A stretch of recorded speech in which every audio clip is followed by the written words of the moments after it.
Hi, I'm Dr. Rob Rozbruch, and I'm going to discuss joint preservation surgery with osteotomy for realignment of a bow leg in a patient with medial compartment arthritis. It's important that we have a goal when we're talking about realignment, and that is that a line between the hip and the ankle goes through the center of the knee.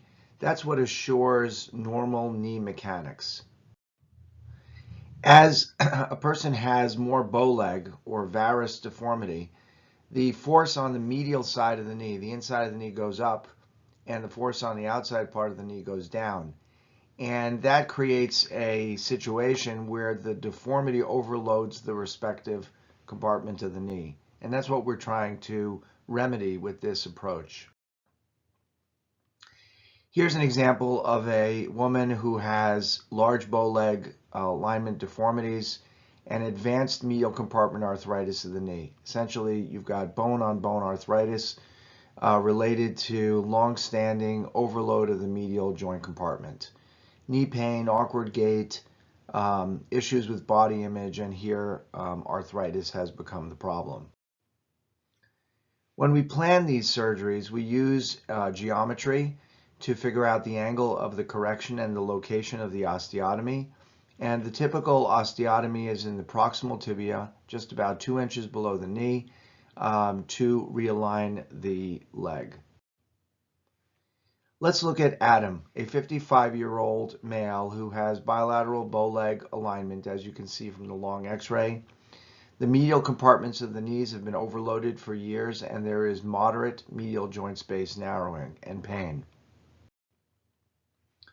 Here you can see on a clinical photograph the bow leg alignment corresponding to the x-rays.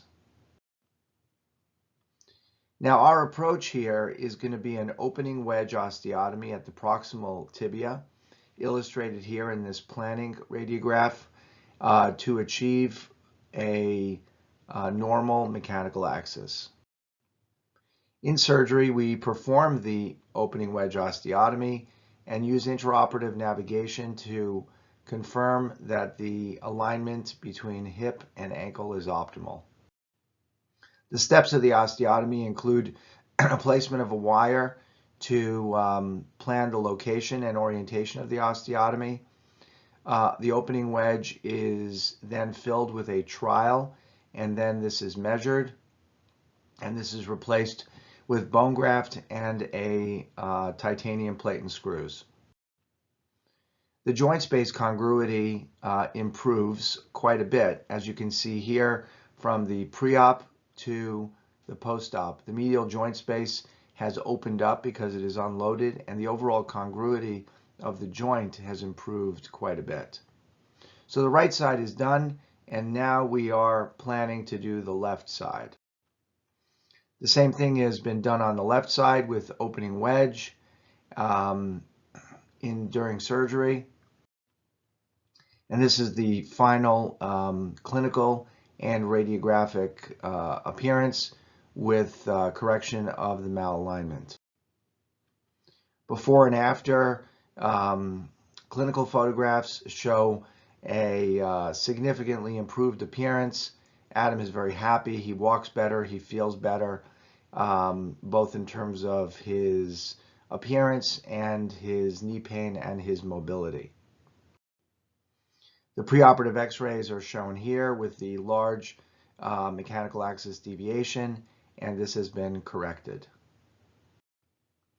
The joint spaces have improved. As you can see here on the bottom, the medial joint spaces are unloaded and they are wider and more symmetrical to the lateral sides. Now, what I want to show you next is a different example, different patient example, where some intra-articular work was also done.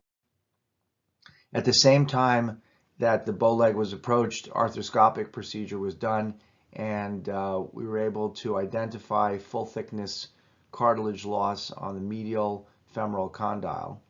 This was treated with joint preservation, cartilage restoration technique, here used microfracture and stem cells.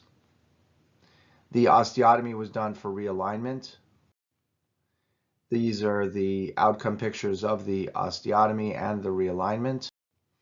And when we went back a year later to remove the hardware and to repeat the arthroscopy, you can see how the cartilage has regrown in the area where there was full thickness cartilage loss.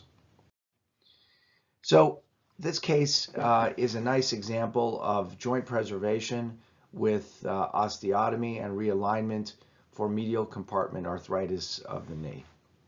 Thanks for your attention.